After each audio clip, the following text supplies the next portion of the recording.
I survived. Who knew? Well, I'm relieved for sure. Yeah. Yeah, it was a rough few seconds. Yeah, it's kind of like, So when the astronauts are on the wrong side of the moon and there's no radio contact. It was like that. so Ezzy was in a big hunger strike for surprisingly too long. And what that means is she gets real squirrely and she's like attached to me all the time. She lives on this couch with me and all the time, and she's very just desperate for attention, very squirrely. And then finally, she broke down and ate something. The very next day, I didn't see her for most of the day. She was just in the bedroom on the pillow that has a heating pad in it, just hanging out. And that is basically where she has been all the time in the few days since the hunger strike has broken. But apparently, she cannot resist being on podcasts. Because as soon as I sat down to record, she fucking showed up. I don't understand it. So let me ask you something. Okay. As a wealthy white American, which we are, we have to come to terms with this, people. The wealth gap in American society and Western society as a whole, and arguably global society, is getting bigger. There are not a lot of people in the middle anymore. You're either on the poor end or on the wealthy end. And I'm not saying you and I are particularly wealthy, but I think in that diagram, we are on the wealthy end. I don't think we're poor people. Well, and we're doing reasonably well in one income household. So that puts us pretty far ahead of a lot of people. So, and this is how things are trending. This is what we call late stage capitalism. The rich are getting richer, the poor are getting poorer. And I have witnessed something that I'm reading a lot into. And I don't know if that's fair or not. I have noticed multiple banks having advertisements, which, by the way, right there, the fact that banks advertise doesn't, I'm not comfortable about that, but whatever. What's in your wallet? I've noticed multiple banks are advertising new features that basically are when you're overdrawn on your account, we'll let it slide for a little while. We will give you extra days to fix that, or we won't charge you as long as you're overdrawn by less than this amount or whatever. Like the hat offers that service. The hat offered it last week. We learned last week. Yes. And on the surface, this is good. This is great. Sure. Why would you want that? No. I mean, and it's always been crazy. Like if you are somebody who really the checking account is like times when I'm like, oh, so I was $3 overdrawn and now you're charging me $35. But it's also essentially a way to make it more comfortable to live with less and to give you a little more flexibility to live outside your means. And I don't like that sentence because it implies a personal responsibility thing. But what I mean is, it's sort of like, yeah, we've pretty much stacked the deck so you have almost no money. One way we're going to distract you from it is to hand wave this thing that would be a very strong reminder that you have no money. Because we're not worried. We'll get you eventually. We don't have to be quick about it. We basically already own you. And it reminds me a little bit of the big credit push in the 80s and the 90s and things like that. And this idea of like, you can do whatever you want, just put it on credit. To me, this is a version of that. This is, yeah, you can spend more than you've got in there. It's fine. Just pay it back quick enough. Very close to, and we're getting a lot of these. Some banking apps nowadays have this whole the paycheck advance thing That's a thing with some of these banking apps now. They're like, you can get your money up to, as long as you're doing direct deposit with your paycheck, so we know what's coming in. You can get access to that money up to a week before it actually gets deposited. And these all sound useful and relatively selfless, but I'm like, to me, it sounds like we're encouraging you to live outside your means and to spend more money that you don't have and to be less worried about keeping track of your money. We'll take care of you. And it has a very company store vibe to me. Company store, huh? I always thought the company store was a great illustration for something that happens in so many aspects of our modern financial culture. This idea of, we will compensate you, and then we will also provide a service, and that service will cost so much more than your compensation. But as we are the only game in town, this is the only way to do it, and you get into a cycle of debt. Am I talking out my ass? Am I? No, this is all very You've got interesting. you've got what I call William Inscrutable face on, where I'm like, I can't tell if he agrees with me or disagrees with me, or he's holding in a fart. I'm not sure. It's not a matter of agreeing or disagreeing. It's a matter of It is holding let's- in a fart. Okay, sorry. If you want to mute yourself long enough for that, because there won't be a visual cue, I assume. If there is, holy crap, get to the doctor. I'm just thinking about it. Oh, that's never good. Wait, about your fart? Mm-mm. What were we talking about? What were we talking about? Yeah. What were you talking about? You were talking What? about banks Farts? Oh, and yeah. having certain policies that seem to be acclimating people to, or seem to be offsetting the normal indicators of a person's lack of wealth, so that maybe they wouldn't, so much think about that. That's got nothing to do with farts. I don't even know why you brought that up.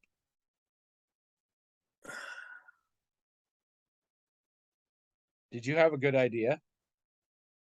There was just a bright light over your head, so I thought maybe you suddenly had a good idea.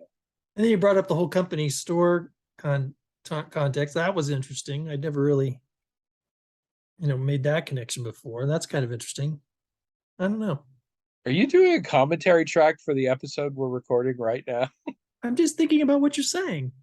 I know, but that would fit under it real well. Like, we'll play it back and I'll do all that. And William's like, yeah, and then he brought up this company store thing, and that was really interesting. Fun Anyway. fact, this part took 7 takes because Tony could not hold his shit together. This was the best one. It feels very insidious to me, and I come from that unique position of both privilege and ignorance that I'm like, this could be absolutely nothing. So, like, what's your take then on the, subprime mortgages and things like that? I mean, do you think that was a similar kind of thing where I do. Yeah. Very Okay. much so. And again, like I said, the in general, the push for credit is tricky, and it still exists now. We had friends who bought a new house, and I'm like, do they make a lot more money than us? No, they don't. They were just really willing to extend their mortgage real far out there. Okay, but I mean, like in all these examples, I think you're onto something in terms of what the effect of it is. I mean, I think what's motivating people to do it is they think they're going to make more money. I mean, the subprime mortgage thing was, I think they knew that they were creating a hot potato that somebody would end up holding when it blew up. But if it wasn't them, they'd still make money. And that is what happened. Everybody who was involved with that wasn't harmed by it at all, unless they happened to be holding a hot potato when it blew up. And I think some of these other things you're talking about might be like that, where there's a risk to these financial institutions, but they're not It's not because they're being altruistic or they're trying to help their customers or looking out for the little guy or anything like that. They think that somehow they will make money on it. And if there's a loss anywhere to be had in what they're doing, it won't happen to them. It'll happen to Yeah. somebody else. Well, and it's essentially a meaningless assurance. It's not meaningless. I understand. If I go $5 overdrawn, and in the past I would get charged $35 for that, and now I won't be. That's not meaningless. That's $35. Well, and it's the But difference between someone being able to pay their rent. I mean, it's a pretty big deal. but in general, saying, you know what? Don't worry so much if you get overdrawn is meaningless, because if you get overdrawn long enough or dollar enough, they're gonna worry about it. Oh yeah, right. And there's not gonna be a point where they're like, oh, you're super overdrawn. Oops, guess that's our fault. Well, another thing is all of these things. It's kind of like we won't charge you a fee if you have checking here. Well, they shouldn't be charging you a fee anyway. You're giving them your money to put in their bank and to use as a checking account. So a lot of the things they're giving you a break on, they shouldn't have been doing in the first place. So it's not like, it's kind of like furniture stores when they have a big sale that's 50% off. Well, they already marked it up 200%. So you're not getting a deal. And so there's a little bit of that, but I think you're right. I think there is even though I don't suppose there's anyone thinking, oh, I know how we'll stick it to these low class people. We'll make them forget they're low class. I think it does kind of have that effect. I think that's an added sort of benefit. It's like, oh, the masses can be lulled into this false sense of opulence that, and that's the thing is it feels very insidious. I'm certainly not suggesting, you know what? They should crack down on overdraft. No, I know. But I think, I think in terms, if you're looking at it through the lens of class conflict and whatever, it definitely is a thing that the people who are providing this service they're not actually risking anything or even doing anything, but they're definitely making the people think they're doing something. And also, I agree. I think they're also making those people feel a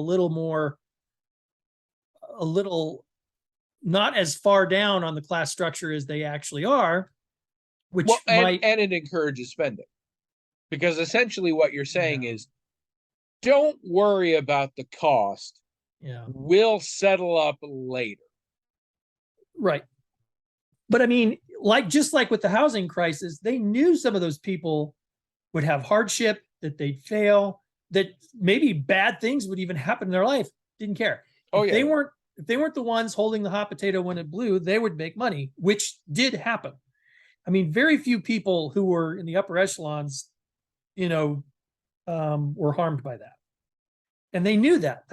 And everybody involved knew that. Everybody knew that the risk to them was this specific risk, and they didn't care about the risk to the people downstream, because who cares if they walk away from their house, or if it's foreclosed, or they're homeless, or if a divorce results, or whatever. Nobody cared. Or someone's 401k is trashed right before they were ready to retire.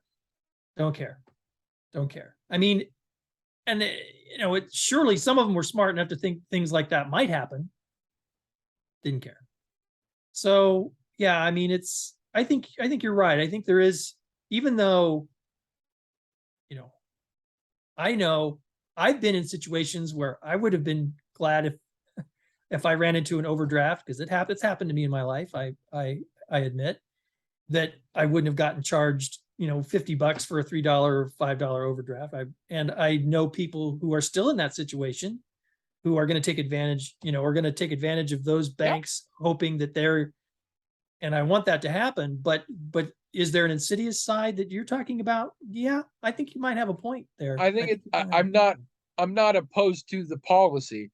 I'm opposed to bragging about the policy. Not only because I'm like, I don't think that's something you should brag about, but I think it does. It's I guess it's a version of Amazon and Subaru and everybody once a year or so telling me how much they donated to charity. I'm like, I don't want you to stop donating to charity, but it's not. I have a general sense of how much your company is worth, and I also understand how charitable write-offs work. It's not that impressive. And also, what you're doing is an advertisement that you're saying, look, we're good people, Yeah, and we're here's good. the proof.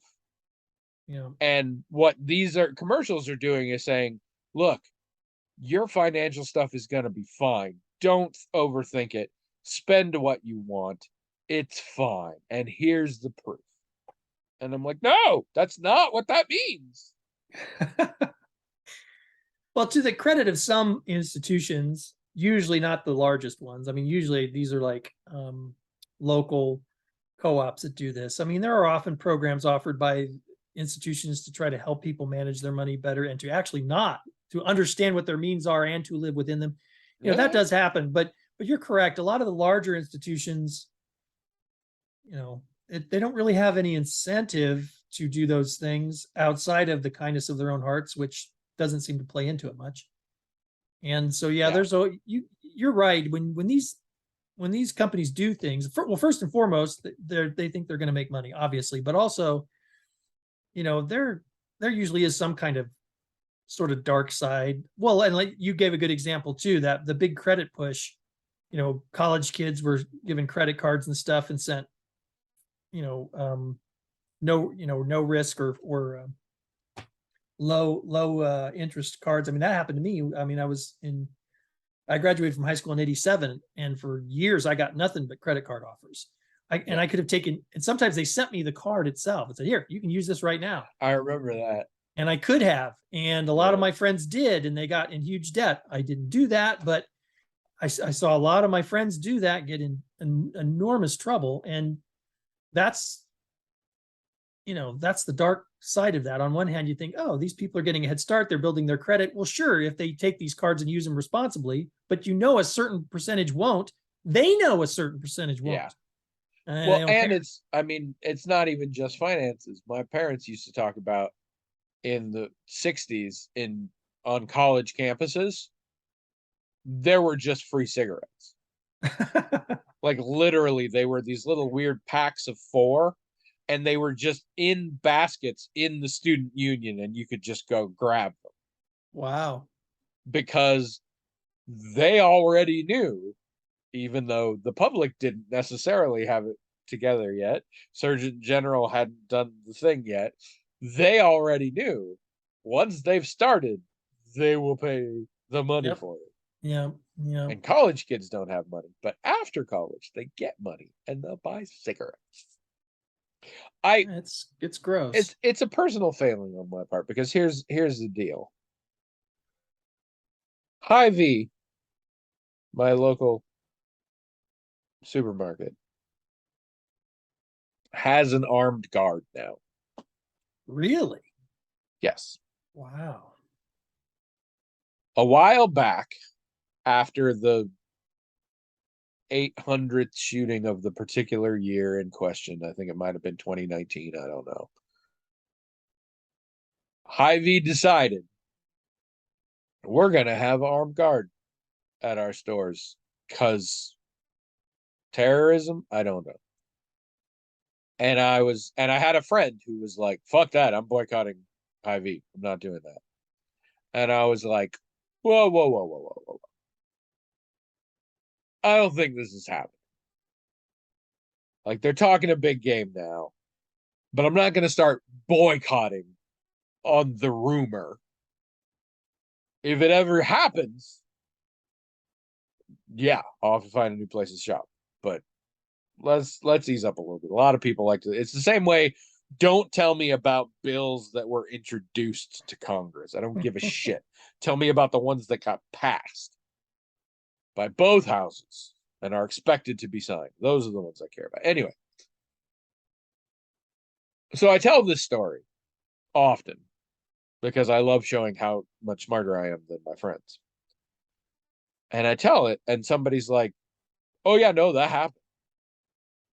And I'm like, what? I haven't seen it. They're like, yeah, he's there. He doesn't do anything. frequently just sort of stands in a corner. It's a ridiculous thing, but he's there. He's got a gun. And I was like, is it only certain hours? Maybe it's not when I go. I don't know. But I talked to enough people to confirm that it was real. And just the other day, I finally saw myself. Uh, and guess what? I'm still shopping at Hy-Vee. Okay. And there's a lot of things like this. And there's a lot of things that I like to feel like I have principles on it. And sometimes I do. Sometimes I do. There are things, but there's a lot of things that I'm like, I know, I'm not okay with that. I need to make a stand. And I don't, because it's just easier and more comfortable. And so when I see the world doing this, where we're just going to have people living in abject poverty and people who are super, super rich, and I appear to be riding the coattails of the super, super rich ones, I'm like, somebody needs to stop this because I know I'm not going to. I do not want to find myself as one of the fucking capital city people in the Hunger Games, because by the time I have reached that point, I am definitely going to be unwilling to give up my comfort and privilege for the disenfranchised. And at this point, I still feel like I'm in a range where it's not as bad and I can still do things. But someday I'm going to find myself literally being one of the dystopian baddies. And at that point, I think I'm just going to feel sad and go back to my lovely luxury penthouse and cry into my diamond encrusted handkerchiefs. You mean like what a lot of rich white liberals do right now? I mean, Exactly. that seems to be the pattern. Yeah. Exactly. And it's getting worse. It's making me feel uncomfortable. So somebody fix it. Yeah, I'm here for it. I am willing to pay more at restaurants so we can pay them a fair wage. I am willing to pay much more in taxes so that we can actually get some decent housing initiatives and things like this out. I am absolutely willing to do this. Here's what I am not willing to do. If you don't change this and you keep being shitty to your restaurant workers and pay them less and make it worse for them, I'm still gonna order your food. Unless there is another restaurant that pays a fair wage for more money and makes a Monte Cristo sandwich as good as the one you make. So help me out here. I'm willing to do the right thing, even if it costs me, as long as it doesn't really cost me. Well, isn't that the problem, is figuring out what the right thing is? I mean, you say you're willing to pay more money at the restaurant and you're willing to pay more taxes, but maybe neither of those things are really the direction where the solution is. I am willing to acknowledge that possibility. What I decry in the strongest terms possible is that the possibility that those aren't the solution have anything to do with why those things aren't happening. Oh, well, that's true, probably. Yeah. I'm like, how about we try both of them? If we try both of them and it doesn't work, then we can be like, okay, that was clearly not the answer. Or we can let's try them first. Let's try something. I mean, yeah, we got a long list. No, you're right. There's a lot of things that we're not even trying. Let's try something that's not trickle down economics, privatization of all utilities. Sure. I mean, tax cuts for the hyper rich.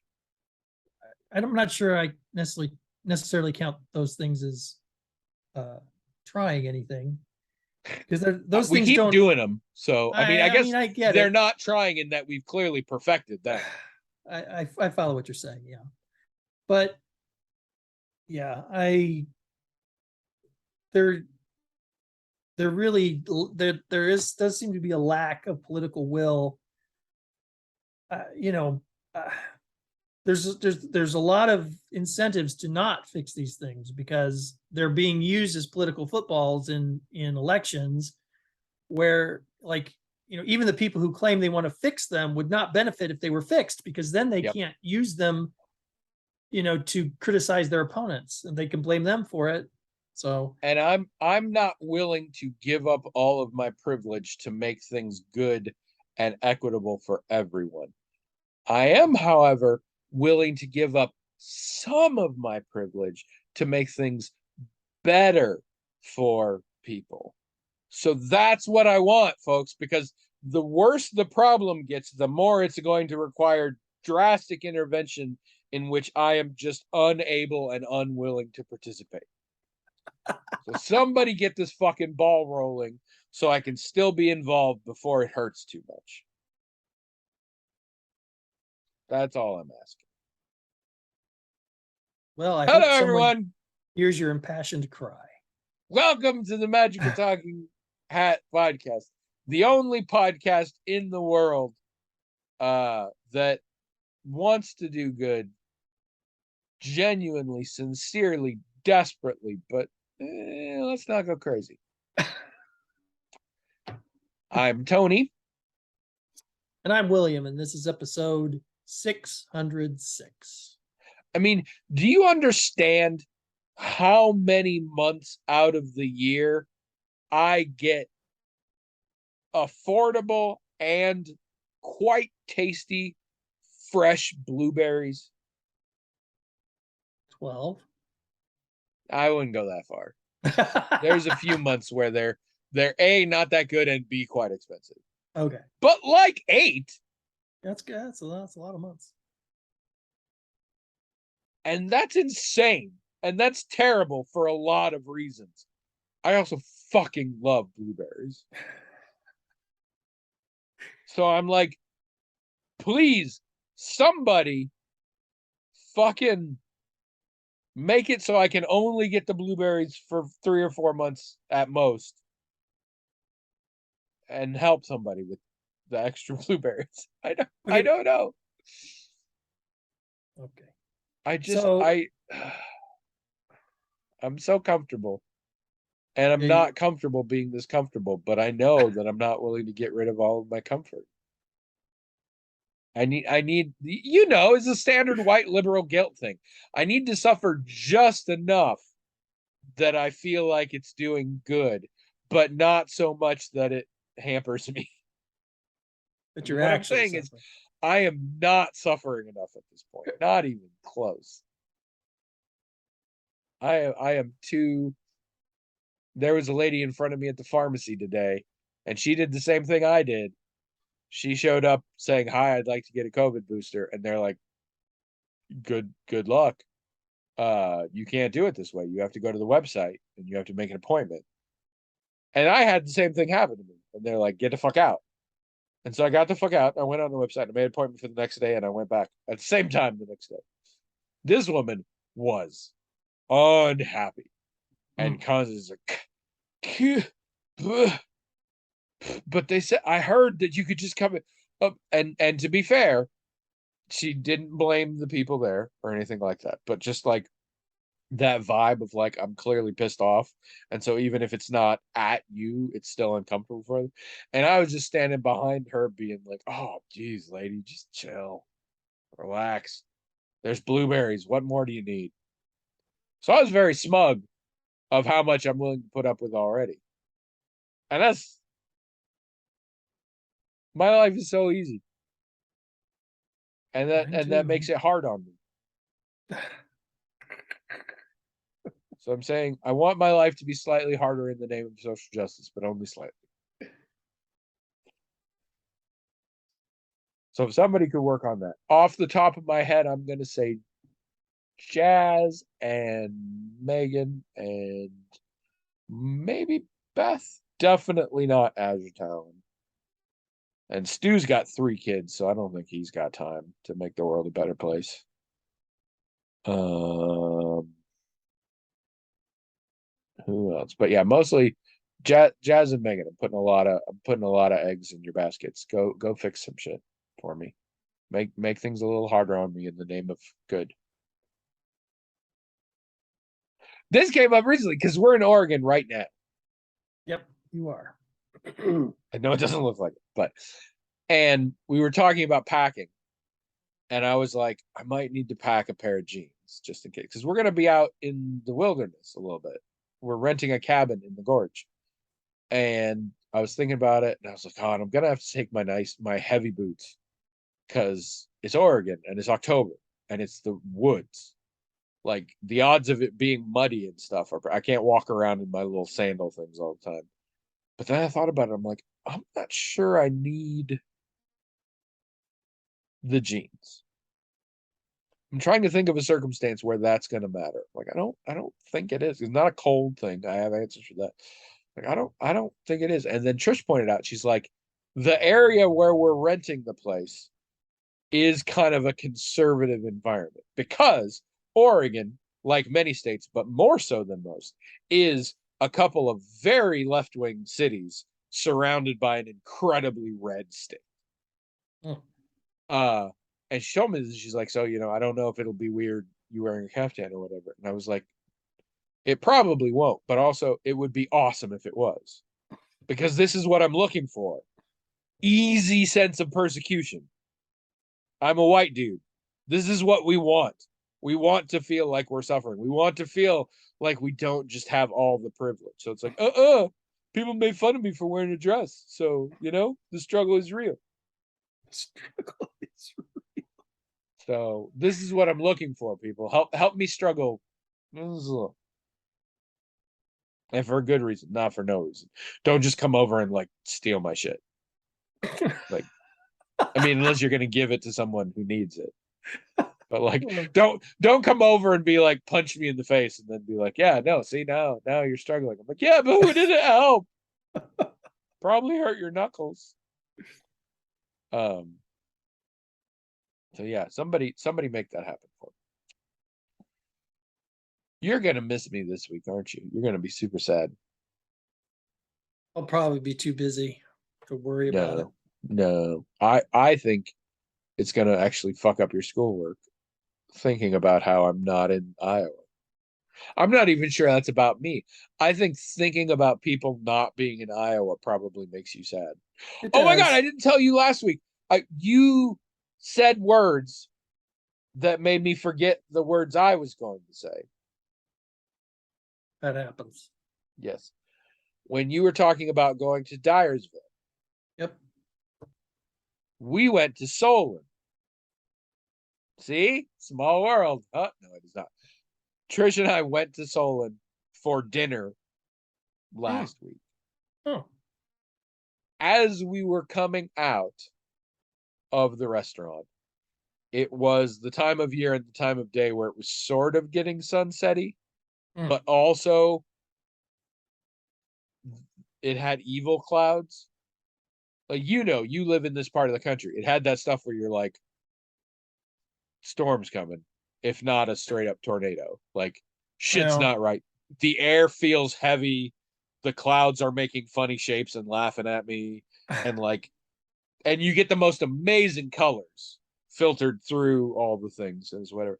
And a couple of like two or three guys, I would say maybe 30s ish, came out before us, and one of them was like, "Whoa, look at that!" It's like, "Yeah," and then one of them was like, "Is this heaven?"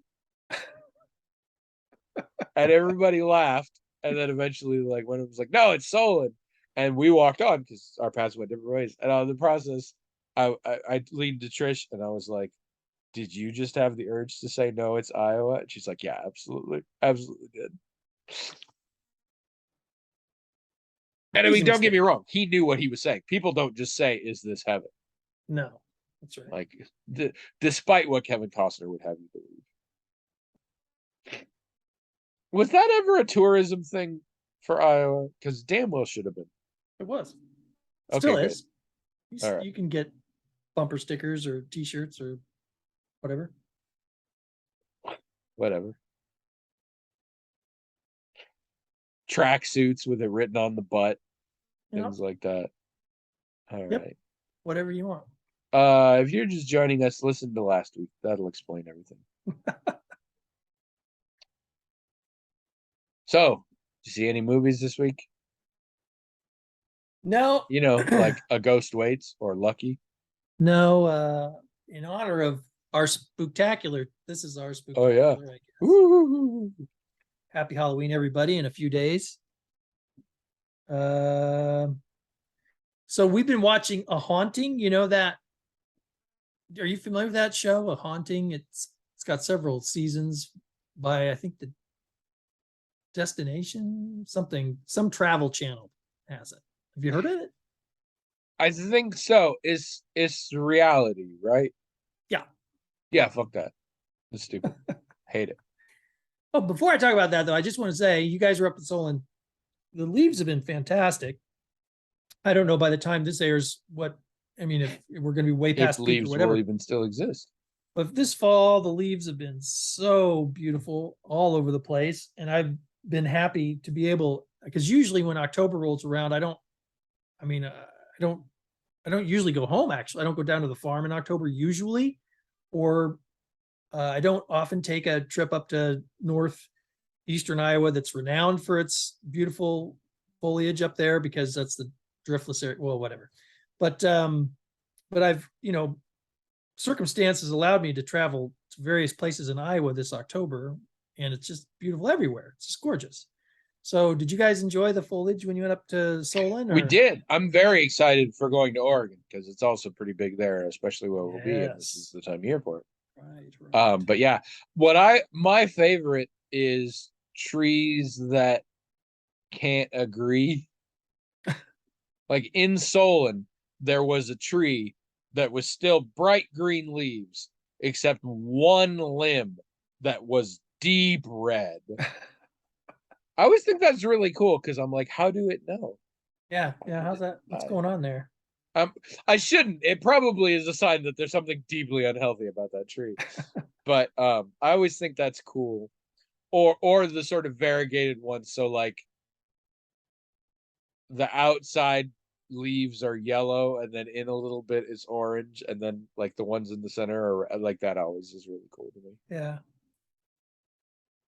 Yeah, so we've been watching A Haunting and it's Bro, did you breathe on my arm? Bro, you have to tell me. Bro, no, bro, I was back here. It's not ghost hunters, it's people talking about their haunting. And then there are dramatizations of which involve dude's game, bro. But there is a narrative that starts to emerge. Oh, and I find that very interesting. Yeah. So first the person moves in to a house. It's usually about a house. Yeah. So the person moves into a house. Are there episodes about a parking lot? So I parked here one day, and then over time I noticed. I think there have been episodes about like restaurants and things. Yeah. Or hotels, but it's usually places that people go and hang out inside. Sure. And there are times where the episode is sort of about a house, but then they realize, oh, that it's not the house that's haunted, it's the piece of land that's haunted, or an object. Sometimes that happens. All right. So first you move into a house. Then if there's any witchcraft or Ouija board stuff, you address that. There might not be any of that, though. How often is there? I know that, like, in every goddamn movie, they find a Ouija board in the attic. A lot. So, okay. So then this posits two scenarios. Well, three. One being that they're just fucking lying. But the other two scenarios. Okay. One is that there's just a lot of hedge witches out there and psychics just living out in the world, or somehow they have a propensity to have to sell their houses, which is interesting. And all of these people are real lackadaisical about taking their shit with them. Or what I hope is the possibility is that it's somebody like me who just doesn't fucking believe, but when I know I'm gonna move, you better believe I'm buying the oldest, shittiest looking Ouija board on eBay and sticking it in the attic just before we leave, just as a treat for the next owners. It's not always in them, but it's very frequently in them. That's so weird.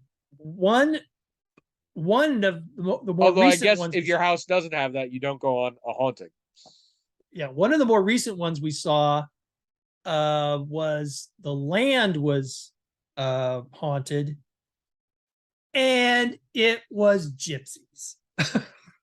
That's what they said. Some gypsies were on that property 200 years ago, and they did some ritual, and it haunted.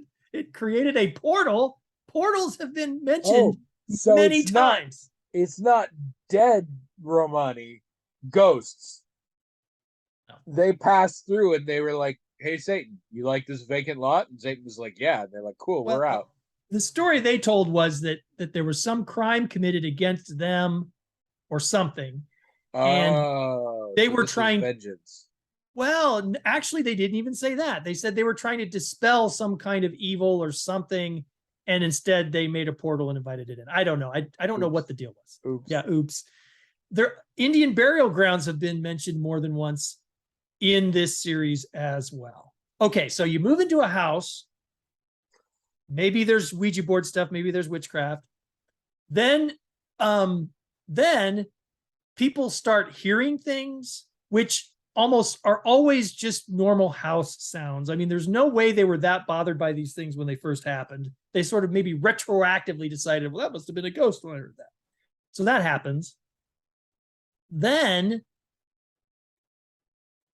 maybe not, someone will get scratched or some kind of thing will happen that really alarms the people beyond just noises. But not always. Sometimes they're only alarmed by the noises and they feel really threatened and they have to move out because these noises are so scary. That happens more often than you'd think. But once in a while, someone seems to get hurt or they see an apparition and it freaks them out. Then they call a paranormal society. Yeah. Almost every single show this happens. I mean, that's what I would do. I mean, I don't believe in a lick of any of this, but if I turned around and all the dining tables were stacked up, like all the chairs, that seems to be a real common one. Oh, wait, all the chairs. If that should happen, I would call some paranormal society people. I forgot. And sometimes what does it is something like that. Like it's never as dramatic as all the chairs being stacked, but something gets moved and it's not supposed to. It's never something that couldn't be disproved. Or something flies across the room, or they take some photos and there's orbs. Oh, goddamn orbs. Whatever. But I forgot to mention a thing. Usually before they call the paranormal person, it's a woman or a child who is experiencing these things, and the dad doesn't believe it for a long time. And then he becomes convinced. But also, a disproportionate amount of time, the father has a job that has him away a lot. Like he's not there for months at a time kind of thing. Like he's a trucker or he whatever. This happens a disproportionate amount of time.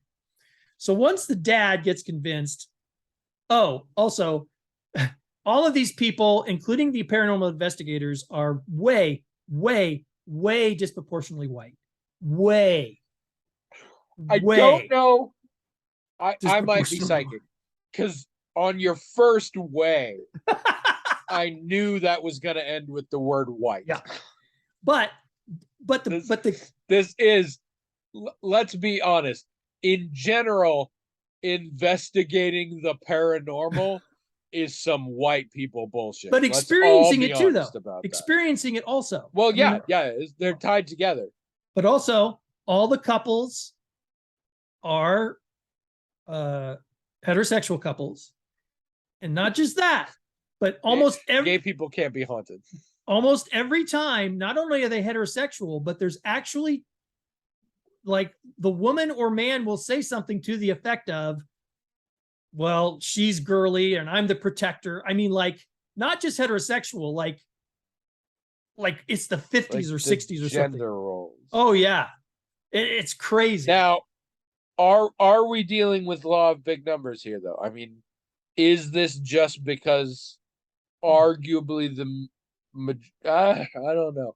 There's so many creeping variables in this, and I love it. I I love every realize minute. that, but it's just I will never watch this show, but I love it. It would be one thing for them to be all just straight couples, but there's some almost always some occasion for them to say something really sexist about, well, I'm the protector, or she'll say, well, he's the protector and he's really manly, or he'll say, well, she's really girly, and also when the guy doesn't believe it, there's clearly an element of patronizing and stuff there. Oh, yeah. And the woman's complaining about that. So anyway, Hysterical. so finally they call a paranormal group, which there must be 10 in every state or something, because every single show has them, every single show.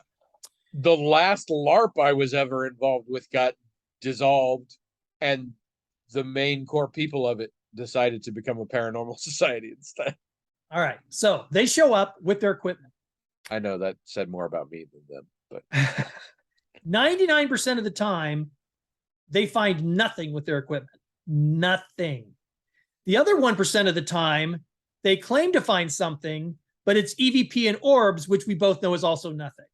So all of this stuff with all the equipment and whatever they bring, that never amounts to anything. The thing that happened that the paranormal people bring that actually sort of advances the plot every single time, no matter what they find or not find, is the psychic.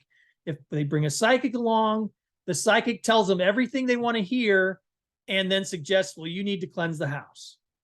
Okay.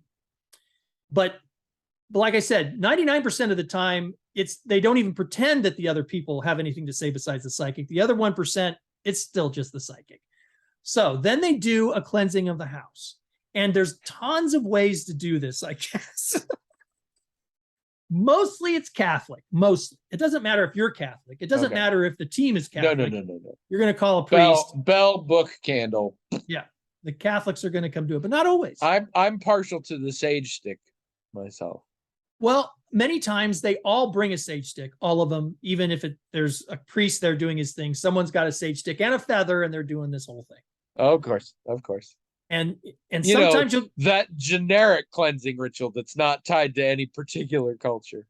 No, although we all don't know. The narrator will mention it's a Native American thing and that's what they're doing.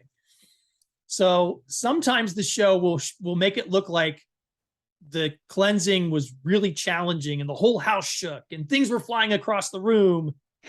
Like Star Trek. But sometimes the person will say a prayer and then it's over and it's like, well, gosh, what's wrong with all those other people? Why can't their cleansing be as one prayer and one and done as this person? But sometimes, usually actually, probably most of the time, maybe 60% of the time, we haven't even started Act 3 at this point, because what's going to happen is the cleansing just made the spirit mad, and it's going to come back even stronger. And then they have to either hire someone else to do a different cleansing, or they have the same person come back and try harder or something. I don't know. Yeah. Clench a little harder when you're doing the ritual. And then eventually the Spirit of Christ requests of you. No, wait, that's not strong. Then eventually the house is cleansed, or a person is exorcised, or this happens the least amount of time, but it does happen. Nothing works and the family has to leave. They move out. Yeah. Oh, so, but I mean, now everything I just said, isn't that most movies about this type of thing? Doesn't it really follow the same formula? Yes. Except, here's the deal. There's a lot of deals here. It just seems remarkably consistent from episode to episode. First of all, there's a lot of exploitation going on here, which I'm not happy about. And you are complicit in it by watching these TV shows. A lot of people convincing them that their fears are well-founded. And if you'll just pay me money or attention or spectacle. No, and to be fair, there's also some mutual exploitation. I think some people, in the same way that, I don't know if people remember, but Jerry Springer and Maury Povich and all those shows, and you're like, where do they find these crazy people? I know personally, a lot of those crazy people sit down with their friends and loved ones and make up a crazy ass story and Mm, call them so they can mm, get on TV. mm. And so I think there's something like, oh, it's haunted. Oh, we'll make a TV show out of it. It's great. So there is some of both. But those shows most of the time end with, well, this certainly was a real and serious thing that we did here, and none of us should be embarrassed, and we all arguably should be admired. But now it's fine, and we can go about our lives as normal, but with the knowledge that we had a TV show and probably got paid for this. And I fucking hate that. Well, Whereas the movies end with, oh shit, this is real. Oh my God, we're going to hell forever. Ah!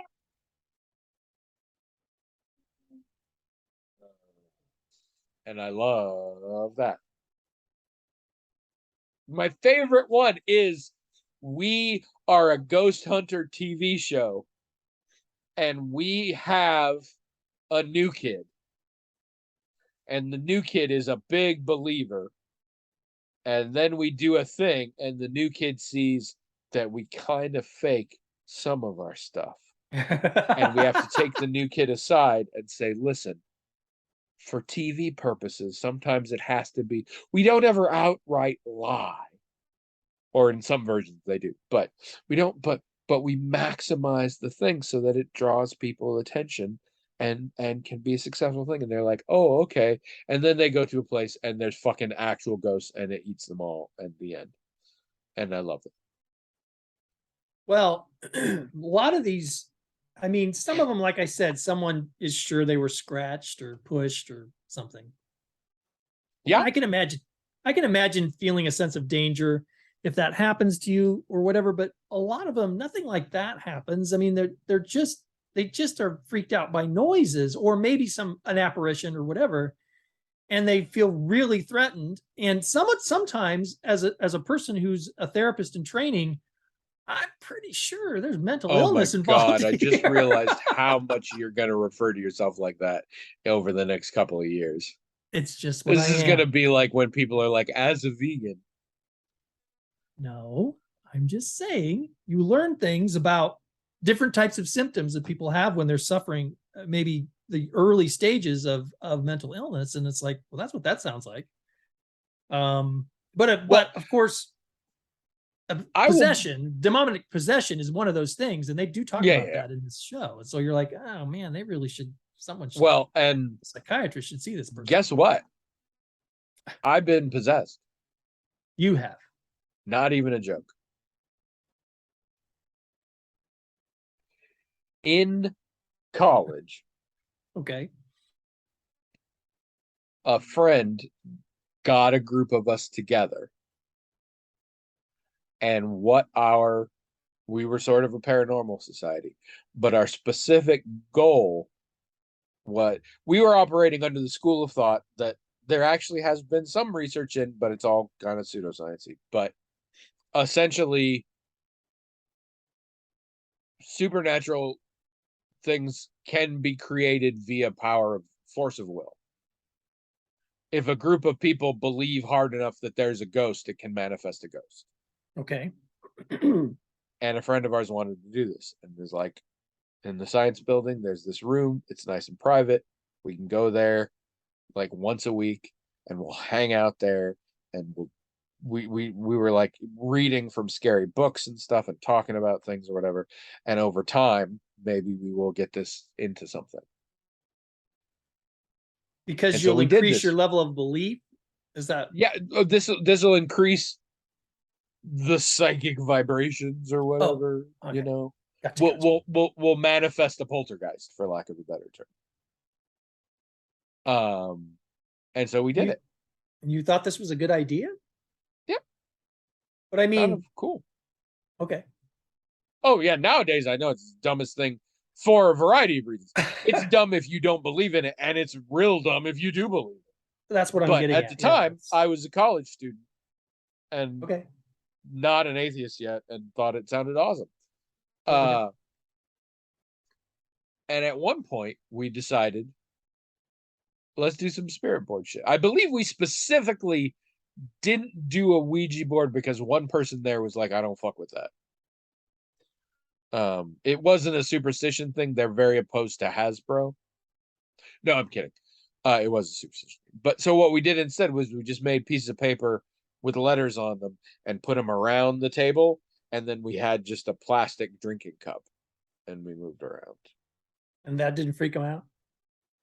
No, apparently not. Because we didn't have to pay Hasbro anything. While we were doing this, I felt weird. And more specifically, somebody else pointed out that I looked weird. And I think that reinforced it. And I genuinely believed I had been essentially taken over by another entity who was a small girl by the name of Emily. And I talked to them for a while as Emily. I remember all of this. I remember the feeling at the time, and it wasn't a complete loss of control. I think it was very similar when people talk about being successfully hypnotized. You sort of can't be hypnotized if you don't want to be hypnotized. And so I think I was leaning into the whole process. But I very much believed something was going on, and they believed something was going on. And I 100% know nothing was going on. How do you know nothing was going on? I mean, I because agree I with you, remember but how do back you know? then, and I'm just like, yeah, no, that was just me making shit up. Oh, okay. I mean, I'll put it this way. I know nothing was going on to the same level of knowledge that I know that I am not currently possessed by an outside spirit. I guess technically I don't, but it's as like, Yeah, I understand. because I'm just thinking back and I'm like, no, I got into that headspace and I believed it and I wanted to believe it. And I mean, we didn't exactly learn like interesting facets of Emily's life or anything like that. Which again, even we were under the impression that we had created her, so there wouldn't necessarily be any. But it only happened the one time. It seems odd to me that I've never heard this story before. Like it Yeah, seems actually, like this is the kind of story that would have come up on the podcast at least. it does. It does. And I'm not actually willing to guarantee that I didn't tell the story years ago and we've both forgotten it. Yeah, maybe we forgot. Here's what I will say about that, because I'm revisiting, and I do tell the story sometimes. It didn't have a real big impact on me. Oh, right, sure. And that's the thing. It sounds like it should have. It sounds like, but like, even amongst my college stories, it's way down there. I mean, don't get me wrong, a lot of the other ones are terrible, but it just didn't. We did it for maybe a couple months, and then schedules didn't match up, and we just stopped.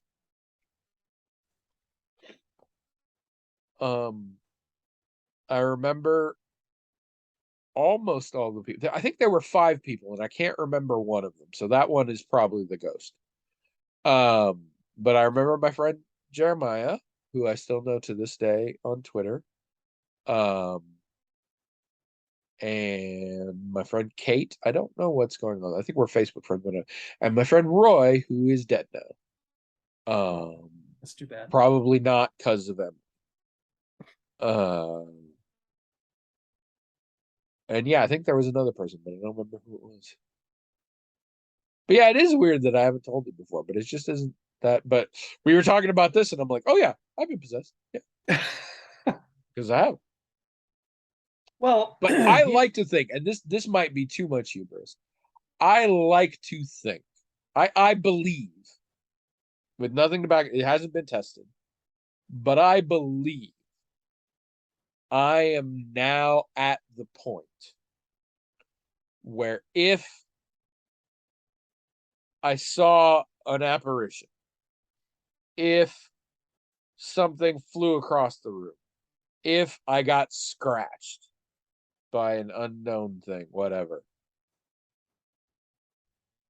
I would not think it's supernatural.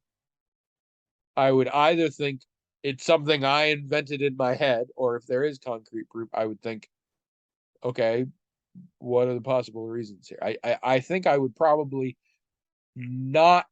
I would be more inclined to think my brain's doing something dumb than there's a ghost here. Yeah, I mean, that's where I've been my whole life, really, with that kind of thing. But again, hasn't been tested. So it's entirely possible that depending on the quality of the apparition in question, I might be like, oh shit, there's ghosts now. Like, Well, I don't want to claim that I know that for certain, but I and there's definitely parts in my life where it wouldn't have been that way, where if I saw it or heard it, I would have believed it, but I just never I did. I think But the now I people think in I'm not there. I think the people in the show are telling the truth for the I mean, I don't think that there's a single time where I've been watching and thought, yeah, they're making this up. Um, Well, but that's such a slippery slope because I've told a lot of truth in my life that were lies that I convinced myself were true, well, so especially with this kind of thing. I don't mean that what they're saying really happened. What I mean is they think it really happened. Yes, but Oh, what I'm saying is they may have worked themselves up into believing it after the fact. I mean, I guess, but I get the feeling, I get the impression from watching all of these that, and there are some studies that point this out, and not just studies, but like just regular surveys and things, that belief in this kind of thing is fairly widespread in the United States, and these all take place in the United States, and that people, I think there is a, I don't know if it's like half or more than half or barely half, maybe it's only a small number of people, but I think there's a significant number of people who are not very critical about these types of events, and who will take something that if you and I, or if you or I were there, we'd go, well, that's clearly just the house creaking, or the book fell off the shelf, it didn't fly across the room. uh Infrasound's a great one. sure, that there's all these things that these people are very, and especially, you know, the idea is that if there more than one person is there witnessing it, it's more reliable, and that's actually not really the case. I mean, if you can get two people working each other up about a book flew across the room instead of just falling off the shelf, that's even more powerful than if you're there by Yeah, yeah, yourself and yeah. make that stuff up. Because it becomes a feedback loop. Right. And that's building the false memory as it's happening. Forget about how memories are always augmented and changed over time. And so a lot of people, there's a significant number of people who are really credulous about these things, and they call these paranormal people really scared. And these paranormal people show up with their psychics who really do think they've, oh, I felt a spirit in here, and this, that, and the other thing. And and also they use the same language when describing what the experience is like and what it feels like when it's gone. They use the word heavy a lot. They, when when they feel like a house cleansing has worked, they'll say, well, it felt like it was lighter and there was more light in the room. I mean, I don't. Oh yeah, I could absolutely make a great psychic at this point. I've watched enough movies and things. I know all the. I could make a good ghost hunter. I know all about ghost hunting technology, at least the way movies do it. I read an article recently because they sometimes they'll talk about the technology these people show up with, and one of them is the EMF, right, the electromagnetic frequency. Yeah, yeah. And I read an article recently that said the ones they sell to ghost hunters are purposely poorly calibrated, Nice. because the ghost hunters, if a ghost hunter buys an EMF meter that never goes off, they'll think it's broken. Doesn't think it's a So broken EMF meter, yeah. so you can't sell them the really good ones that are probably only going to go off when there's something to detect.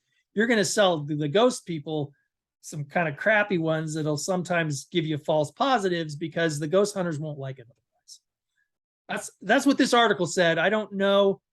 It seemed pretty like the people writing it were credible and knew what they were talking about, but so I don't know. Here's the problem I have, because as we've known, this entire episode is about me and my suffering. As an atheist, which I wasn't always. In fact, when you first knew me, I wasn't. When you first started the podcast, you weren't. Yeah. But I very much am now, to the point that I don't believe in any of this. I do not believe in the supernatural. I do not believe in God or gods or anything like that at all. Quite strongly. People in my life have spiritual and religious faith. And while I do not believe any of it to be real, I see the impact that faith has on their lives. Sometimes it's real bad. Sometimes terrible things happen in the name of faith and religion. But I tend not to hang out with those people.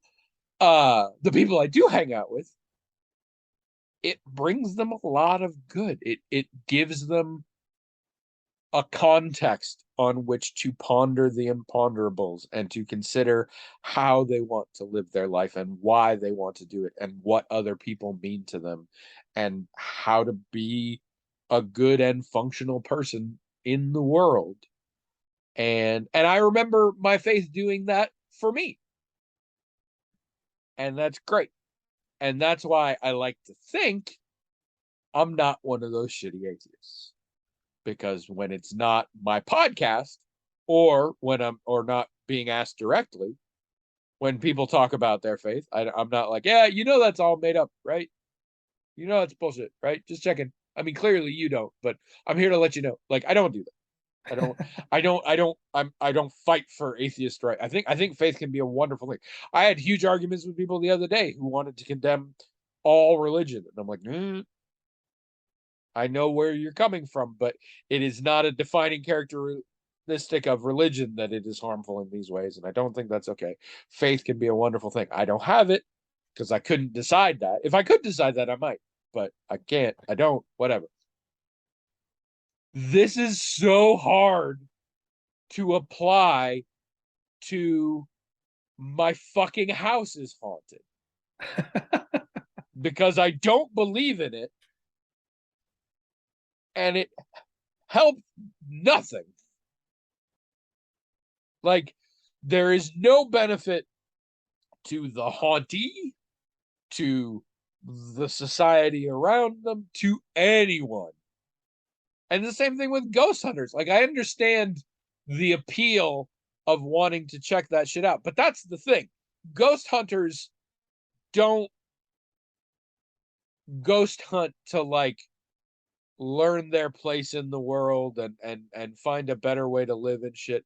They ghost hunt to try and prove to people that ghosts are real, even though we have established that there is no level of evidence that could prove undeniably to people that there is such a thing. I mean, I think they would claim they're helping people. And if these shows are to be believed, with these people the problem that I also don't believe is real.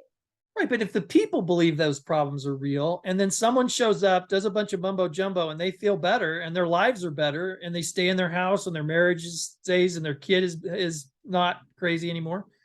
I mean, that seems okay. No, and that's potentially. I mean, there's lots of ways you can approach that. But like, are you charging them? Are you there whipping the? I mean, the fucking whoever the Conjuring people are, fuck those people. The Warrens, yeah, the Warrens. The Warrens ginned shit up so they could make more money off of it. I think I actually think they were believers, but they absolutely at least exaggerated shit in order to, like, it's awful. But there are people like that. But I'm like, how about instead of that, we just go to the people's houses and smack them around the face and say, stop it! It's not real! Fuckers! Well, I don't know. Maybe my approach to it is odd, like as usual. I mean, I do believe in God, but I think that a universe that allows a whole bunch of paranormal and supernatural stuff in it is a pretty sloppy way for God to slap it all together. So my faith in God makes me not believe in these things. And I don't want to look too much of an asshole. I do believe there are plenty of things we cannot explain at this point. Yeah, sure. But But I'm that's not the also same as there's a cohesive whole where it's ghosts. right. So I tend not to believe these things. That said, I also know that, like you were just saying, I don't know everything, and I'm very open to someone's story, to hear what they have to say, and and prove that I'm wrong about something. I don't have a problem with that at all. But I think what a lot of people watching this show has shown me just how when people talk about paranormal things, they often feel like whatever they're saying paranormal thing happened, it's only threatening a little piece of science that everyone's just so jealous to protect. When the truth is, it's threatening the whole of the scientific endeavor. Yes. I mean, there's almost On no a base scientific. cons- Yeah, It's the very science. much like a flat Earth thing. Yeah. It's like you almost have to deliberately keep yourself ignorant in order to believe Yeah, it. you It's don't. not faith in the same way as Right. like religious faith. You're not just threatening this little part of science that some PhD somewhere is jealous to protect. You're threatening all of science. The science that makes your equipment work, for gosh sakes, is completely overturned by what you're saying. So what if you have a claim, it's an extraordinary claim, and that means it requires extraordinary evidence, which has never come forth to my satisfaction. Yeah. But I'm totally willing to hear, and I'm not going to deny what a person has experienced. You experienced that, great. I believe you. But for let me put it another way. If I experienced something like this and I was certain the supernatural existed, I wouldn't expect someone else to just believe it without evidence. Why should I expect them to believe it just based on my say so? I think it's a variation of conspiracy theory. Yeah. Is surely, what it is. Surely you should. I can perceive it. I'm in the know. Like right. The fact that ghosts exist and I know and believe in that means I'm one of the smart ones because I believe in it when everybody else doesn't. It's also implied, like, are you saying I'm a liar? No, I'm just saying that a claim like that requires evidence. Or are you saying I'm crazy? No. And this is something that comes up in the show a lot. This dichotomous view of, well, either you're crazy, you're really stupid. This dichotomous thinking of either you're crazy, like really, like diagnosably insane, or you're perfectly sane. Well, you know what? There's a totally normal person can have a brief psychotic episode. I mean, that can happen. You don't have to. But yeah, there's a lot of extremist and dichotomous thinking. There's a lot of magical thinking. There's a lot of fallacies. There's just a lot of mistakes in reasoning, thought, and science that says, I'm sorry, you're not meeting the standards here to make this make if sense. Your goal really is to prove the supernatural, why aren't you doing it that way? If you really think the world is flat and it matters, why the fuck don't you go educate yourself on the subject matter and then approach it? Why is it nobody with a PhD in physics ever claims there's a flat Earth? Well, I mean, it does make me wonder, because I had no idea that there were so many stories like this out here. And if some of them are fake, that's fine, but probably only a small percentage of them are. I think a lot of these people really believe, and and they're saying they're seeing things, or they're saying they're being picked up and thrown across. They personally are being picked up, and someone else was there and says the same thing. So what is going on? I don't. They think the easiest explanation is just what they're saying, but that's not the easiest explanation, because I said it overturns all of science. So there has to be an easier explanation even than that. Yeah. I don't know. I mean, my thought is it's just all in their head and it's a shared delusion or whatever, because that is a thing that happens. But is that really an adequate explanation? I don't know. People sometimes say, I've said things like this when I was younger and believed. So I had this supernatural experience. It was a scary ghost with a hook hand. I don't know. Fuck, it doesn't matter. But the ghost with the hook hand showed up, and it was very terrifying. And it made me realize I should go into nursing. And that my skills lie in helping people with hook hands. And I have become at the forefront of helping people with hook hands to lead better, more normal lives. That's awesome. But that's not how these stories go most of the time. Most of the time, they go, and we had some people in here, and the needles moved a little bit, and then we burnt some sage, and now everything's fine. And to that story, I'm like, I'm angry at you for the oxygen you used up to tell me it, and I'm angry for the oxygen everyone involved used to do that. You took something totally fake, made it a crisis for an arbitrary amount of time, and then stopped, and everything went back to normal. Yeah, that seems like Don't what it do that. is. But another thing is, it's interesting to me, is the Of narratives course, are that's often pretty much the whole premise of our podcast. So maybe I the should be the throwing na- stones. the narratives often aren't internally consistent, right? Like Shocking. this. Wait a minute. The things, the lore you're kind of building around this event and this entity, well, then why didn't this happen, or why did this happen? That doesn't fit your story at all, and that doesn't seem to occur to them, that none of this makes logical sort of narrative sense. Which, if it's real, why wouldn't it at least conform to that constraint, right? If it doesn't conform to the constraints of science or whatever, at least Internal consistency. you'd think Yeah. so, right? You'd think that that would be some level of critique that you could reasonably deliver, that everybody would agree is reasonable. As we talked last week / an hour and a half ago, I saw a movie, My Best Friend's Exorcism, and it was very bad. I'm going to spoil some of it now. Don't worry, nobody should see it, so it's fine. But what ends up happening for the exorcism is there's this background trio of brothers called the Lemon Brothers, and they are a Christian fitness ministry who goes around basically proselytizing while fucking lifting weights and stuff. And they in particular go to the school where all of our characters hang out and have a show.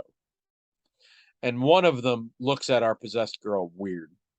And so later, when our protagonist is trying to figure out what to do, she happens to be at the mall, and that's where they are, and so she finds that guy.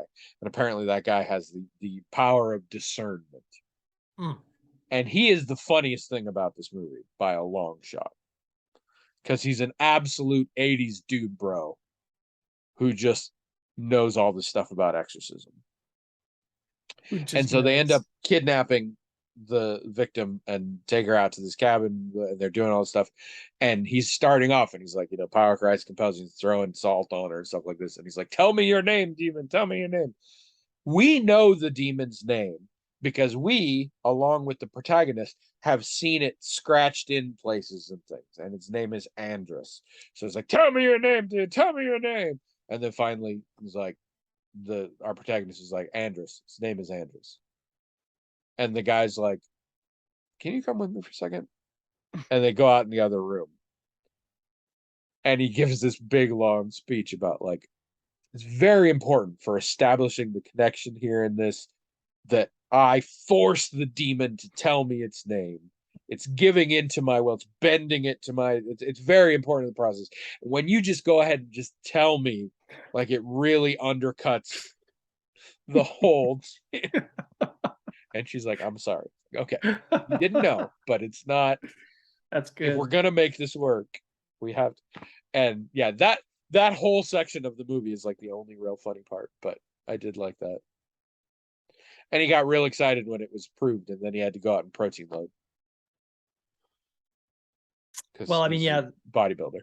When there's a demon involved, they often are looking, we want to know the demon's name. And well, because that's a classic thing. True names is always a thing in magic things. Is if I know your true name, that is a little piece of you and gives me power over you. The power of names is common in a lot of occult and magical traditions. But it's interesting that the people who come to bless a house or to do an exorcism, there's similarities, of course, but there's also some pretty dramatic differences between how different people do it. And it's like, I mean, so you're trying to argue Well, that you there's know a why that science. is. Well, It's just because different it's all cultural. made up. Well, I know, but what I'm saying is, there's this approach to the whole thing, like it's all scientific and they're proving things with equipment and everything, but Yeah. they have all these different ways of cleansing the house that don't seem tested or scientific or consistent or reliable or anything. Back when I still had faith, somebody referred to, it might have come out of a Starhawk book, I don't remember. But at one point, somebody referred to spirituality and religion as a paradigm that helps an individual human mind grasp an unknowable universe. Essentially a symbolic tool that helps our mind deal with concepts that are frankly beyond the capacity of our mind. And I like that idea. But again, you're still in your mind. And you still, I mean, it's not, the supernatural is not the fucking secret. It's not if you believe hard enough. Like, contrary to my personal possession, it's not if you believe hard enough it comes true. And this is, oh my God, I'm using this so much lately, and we've talked about this already. This is a similar thing. Ask a ghost hunter, like a real committed one, if it could be proven to you that there's absolutely no such thing as ghosts, would you want to know that? And I think a lot of them would not answer yes. And I think a lot of the ones that would answer yes would be deluding themselves. But I think the opposite is true as well. Ask a real digging in their heels skeptic, if it could be proven to you that the supernatural was real, would you want to know that? And a lot of them would probably say no. I think I'm in the yes camp. I just don't know that I think it'd be possible. But if that was a thing, I think I would want to know. I mean, I think, like, if someone said, well, if someone could prove that God didn't exist, would you want them to? And I know the answer is yes, because people have approached me or written books that claim to do so. And I want to hear what they have to say, and I read what they have to say. So, of course, they didn't do that. They didn't Really? do what they didn't do what they claimed. Huh. Well, and of course, everybody. I mean, I guess I probably would have heard about it if they had. Everyone who's claimed to have proof that God does exist has also failed at that. I've listened to those people too, and they also do not know what they're talking about. As far as I can tell, it's unprovable, and everyone who claims otherwise, I've listened to them, and they've completely failed. Well, it's definitively unprovable either way, because I say definitively very carefully. If I think the definitions of God have baked in aspects of it that would not allow it to be proven or disproven. I suppose. I mean, there are very clever arguments, believe me. I mean, I'm not saying that the argument they put forth was like stupid sixth grade or something. It was very sophisticated, but it fell far short of their goal of proving anything or disproving anything. But I was grateful to see. I mean, for example, it's Paul Davies, who wasn't trying to prove or disprove God. He was just trying to question the way people think about God. Talked about how everyone's conception of God in the modern world, anyway, is very like he or she is beyond time. But all of our concepts of personality are time bound. I mean, so how can God have a personality and be beyond time? I thought that was a very interesting question, very clever. Of course, it's God, so a lot of things might be possible that we can't even comprehend or imagine. But I thought that was an interesting question to pose to a faithful person and say, well, how do you think that works? So I like those types of discussions and conversations and everything else. But I mean, I'm perfectly happy to hear what anybody has to say. If they think, well, I have a way to disprove something you believe, I want to hear it. But it I often do too, but I think in my case it's for amusement. No, Uh, I'm open. I'm seriously open. But it's one easy of to the be open when great you're pretty sure they're not going to come up with anything any good anyway. one of the great classic episodes of The Simpsons, we find out that Homer has had a crayon lodged in his brain since he was a small child, and it's why he's so stupid. Hmm. And so he has a surgery to remove it, and he becomes incredibly smart. Hmm. In the process, he finds out that it is difficult to live in society when you're really smart, and eventually he hires Mo to shove a crayon back in there. And meanwhile, he and Lisa bonded a lot, and it's very crushing. Anyway, not the point. While he's smart, one morning he goes outside and he sees Ned Flanders, and he says, "Hey, Ned, so I was working on a new proposal for a flat tax rate, and I accidentally proved there's no God. So I thought you'd like to know." And he hands a piece of paper to Ned, and Ned opens it up and says, "Well, let's just see here." Looks, like, but did you keep it? Oh yeah, no, we did. Yep, looks pretty airtight.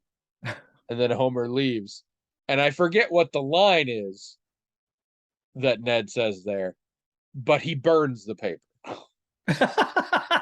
like explicitly so that no one else can ever find out. And then we just move on. Interesting. All right, we are so far over time. This is really cutting into my vacation. Uh, you should write us the magical talking at gmail.com. Even though we didn't get to any today, we get to some sometimes, and we need more. I think we only got like 2 right now. I think there's Send only us 2 in more there. Probably good. emails. Otherwise, you get more of this shit. Nobody wants that. Nobody wants that. Go to aethertheater.com. Look at all of Williams' stuff. Seriously, there's a lot of stuff there. You should go check it out. Go to smashwords.com and read my book, Odd Wings.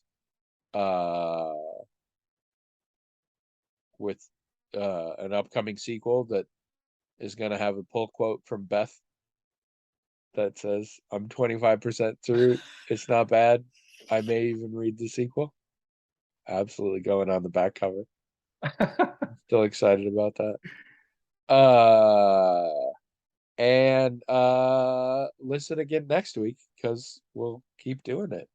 So and keep William in your thoughts and prayers. He'll be out without me for a week, and I don't know how he's going to cope.